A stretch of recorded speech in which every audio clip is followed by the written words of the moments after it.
Hi guys, I don't even know what day it is. I'm so lost. I've been so busy doing everything that you can possibly freaking imagine outside, and it is becoming really annoying. So, alright, we finished off with, I think we were going, the Bucca Vessel, the Bucca Festival. Yeah, I would love that. That would be amazing. So we do have a Rite of the Auricular Skull, and then we have Rite of the Bucca Vessel, so we're going to finish up with just a little bit of the Bucca from the other day. Alright, so,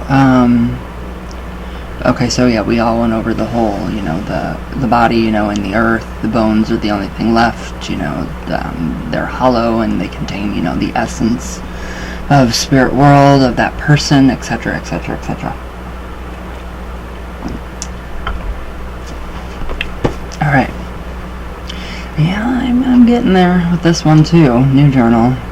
My assistant, thank you. I love you. I love this journal. I love journals, and I just smash my face into it. I love the smell of books. So, alright, now, the Bucca Vessel. No, it is thus, to the witch, the skull is the implement par excellence for contacting the presences of the spirit world. So, we are told also by Cecil Williamson, oh, I love him, that it is the way of the old-style witches to create and lovingly maintain house shrines, central to which is often the human skull as the quintessential spirit house, into which kindly spirits are conjured to take up residence. So I don't honestly know. In the Rite of the Bucca Vessel, it's a ram skull. They're expensive, so I don't know. I guess, you have to have a human skull, you have to legally, you have to go through a lot of legal stuff, so I don't know. It's just weird. Alright, so, now witches' skull shrines unto spirit presences were also, however, set up on the high and lonely moorland, rocky crags, where contact with the spirit world was made all the easier by the isolation and the numinous virtues of the landscape. So one such skull in the original collection of Cecil Williamson, which is in the Museum of Witchcraft, is, however, not that of a human, but of a ram. So once the centerpiece of a witch's shrine high on Bodmin Moor.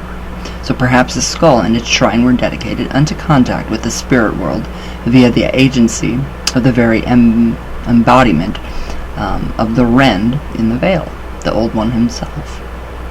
So, anciently regarded as the seat of the soul and closest to the heavens, the head is by tradition heavily associated with contact with the divine. It is within the head, or before its physical sight, that the spiritual vision occurs, and its form, the head, that the breath issues and the words of power are uttered forth, associating with the head, or the head with the divine, breath and word of creation. So, thus the skull is forever to the wise a sacred vessel of divine power, inspiration, vision, and spirit presence. And that is exactly what my skull I named Legion for. I named it as Legion, and I don't usually work with it, but now I have a reason to. Now I have a really good reason to work with that thing. I mean, it's a replica, but I guess it'd be alright. I don't know, I want the real thing. So now, within the witch cult, we indeed find the skull often at the center of its rites, perhaps in the human skull arranged as the shrine and the altar of the work, or the animal skull top staff or a stang forming the witch altar and the gateway betwixt the worlds. So it is about these altars and their skulls that the witches work to conjure forth spirit presences and manifestations, or visitations from the Old One himself. So thus the skull remains to the witch a potent device of vision and reaching out to the experience of the otherworldly. I love that. That is really, really, really, really amazing. So the Rite here, it's pretty interesting. It's adaptable to me, for solitary practitioners. So just, you do everything yourself, obviously. Now here's the Rite of the Bucca Vessel. So the working here given describes the creation of a physical housing and spirit fetish for the Old One. So here, using his name is employed by Gemma's own company, the Bucca, to be as a guiding lamp and an oracle of all wisdom. The skull of a horned animal or of a human must be obtained and will most be suitable. So, cleanse and prepare the skull with any designs that please and suitably inspire the mind. Give the skull eyes of a mirror set into a base such as wood or beeswax that fill the eye sockets.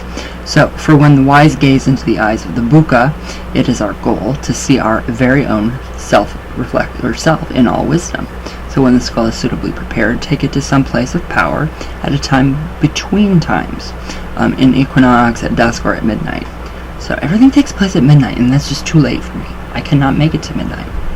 Anyways, now set the skull to hang upon the staff, as the rider upon the mare and Odin upon the tree, in the midst of the working area facing south. Behind the skull place a crucible of coals and herbs of northern virtue to burn therein. Now a vessel of spirit of myrrh and crow feather. Alright, so to the right of the skull place an iron vessel in which a small fire is built, and a vessel of oil of the virtue of the witch fire. That's interesting. What are those? What do those oils mean? Anybody know? So before the skull have a bowl of fragrant and pleasing herbs and quartz stones gathered from the plowed fields, which I can find very easily, thank God. The gods. Have there also an oil pungent and earthy in nature, patchouli. To the left of the skull have a cup of water, drawn from a holy well, and a vessel of the oil of camphor. That's not bad. Have with you also those things needed to perform the rites of communion. So become and work the rite of the compass, conjuring the virtues of the ways into the circle to cross where the skull stands at its midst in quintessence. Bucca's presence is called potently into the center with the treading of the mill. When it is done, the assembled fellows, reaffirming the raising of the inner fire, will stand in silence around the compass, facing outwards to look upon the animate land and skies while as seeking and feeling to perceive Bucca's presence at the company's midst. So when the presence is perceived, all shall return to face the center, as one will step forward to take the skull up from the staff, holding it aloft to the sky to see the seven fires encircle it as they conjure. Bucca above, by the blood ties of the moon, by the seasons of the sun, by the virtues of all fires of Nevek, I conjure thee, I conjure thee, I conjure thee. Why am I blurry? What's going on? There we go. Not blurry. Okay. Now the skull is then passed to another, who will kneel and lower the skull to the ground, pressing it to feel it sink deep into the earth, into the self, and into a noun. And then you say, Bucca below, by all that is hidden, neath the cross of the ways, by the wisdom that has gone before and goes, still within the compasses round, by the transformation of Enkau, I conjure thee, I conjure thee, I conjure thee. Now the skull is then passed again on, and with the back to the east, the skull is held aloft before the fire, into which has been cast some dragon's blood resin. Now we have Bucca Ruth, by forge and serpent, by the fire of cunning fanned by the breath, by the blade of desire that does send forth will, spirit, and sproul. I conjure thee, I conjure thee, I conjure thee. So, now, the witch takes the skull unto their mouth, and breathes for a while into it, and exchange, thus fanning the fire within it and within yourself. That's your witch fire. So they will anoint the surface of the skull with the oil of fiery virtue, using the little finger of the right hand. See this oil feeding further into the bone fire of the Bucca Vessel. It is passed on, and with the back to the south, the witch will kneel and will fill the cavity of the skull with the herbs and quartz stones. And these, with the inner eye, see the skull enfleshed in the greenery and light of the season. So, we have Bucca Glitter, by the witch's bones of the land within which the serpent coils, by the mare with the season for her skin, by hedge, hill, hollow, and the hagway, I conjure thee, I conjure thee, I conjure thee. There we go. Okay, the skull is anointed with the oil of an earthly virtue, employing the thumbs of the right hand. The skull is passed on, and with back to the west, the witch will kneel to anoint the skull with the oil of camphor. by the sinistral ring finger with the conjuration, Bucca by the seas of change, by the well of vision, healing, and transformation, by the toad of influence, I conjure thee, I conjure thee, I conjure thee. So, now the vessel of water, drawn forth from a holy well, is taken up, and the skull is sprinkled lightly, as the witch sees it take the water deep within, as the earth does take the rain. So therein the flow like blood. The skull is passed on, and with the back to the north, the skull is held aloft over the smoking crucible, and the conjuration is given. Bucca by the haunted door twixt the worlds, by the mercurial winds of spirit, by thy black storm hounds, and the midnight call of owl, I conjure thee, I conjure thee, I conjure thee. I think that's my favorite one out of all of this. Now, the witch will take up now the crow feather, and with it coat the skull with the spirit of myrrh, as a haunted object of the death mysteries and initiatory revelation. Each will now in turn hold the skull tenderly before them, and gaze into the eyes of the fetish before it is replaced upon the staff. So, when all shall begin a dextral round, and speak unto it, Bucca, Bucca, Bucca, horned androgynine, dark and fair, Regis of the wise, ancient one ever young, striker of terror in the hearts of all, tenderest lover and seducer of all, truth teller and deceiver of all, mirror twin, and shadow opposer of all, father, mother, initiator, and bringer of the crooked path unto the cunning, trod in the darkness and in light, blessed and accursed. Behold this vessel of bone filled with thy spirit, Bucca, Bucca, Bucca, quintessence of all nature. In thee are all dualities conjoined and resolved. By the light betwixt thy horns, may thy children attain all wisdom, so shall it be. Alright, so that's that. Now the rite is concluded with the celebration of the communion. So, as an oracle of all wisdom, let the skull's presence within the compass be an aid to all rites of divination and of spirit communication. So, when knowledge of something is needed, it is fitting for the witch to take the vessel at midnight to a remote stone stile with a hedge. So there place the skull, and set upon it a single lit candle. Sit upon the stile, and celebrate a simple communion in Bucca's name. So the witch will then stare into the eyes of the fetish intently and unwaveringly, no matter what distractions may occur, until an answer or wisdom has been received through voices in the sounds of the place or in visions of the edge of the eye of perception. So, I love it. I love that. I think it's amazing. It's incredible. So I'm really,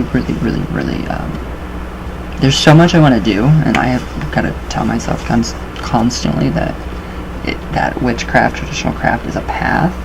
You don't have to get everything done in one day.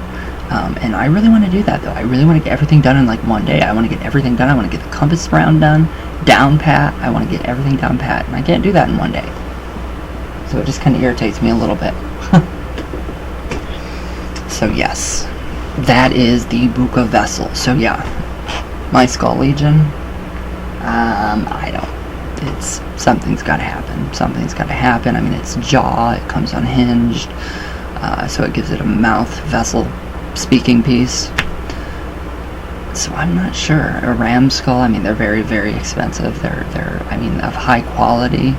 So I mean, I think my best bet would probably to just go into the woods and find what, you know, nature has given.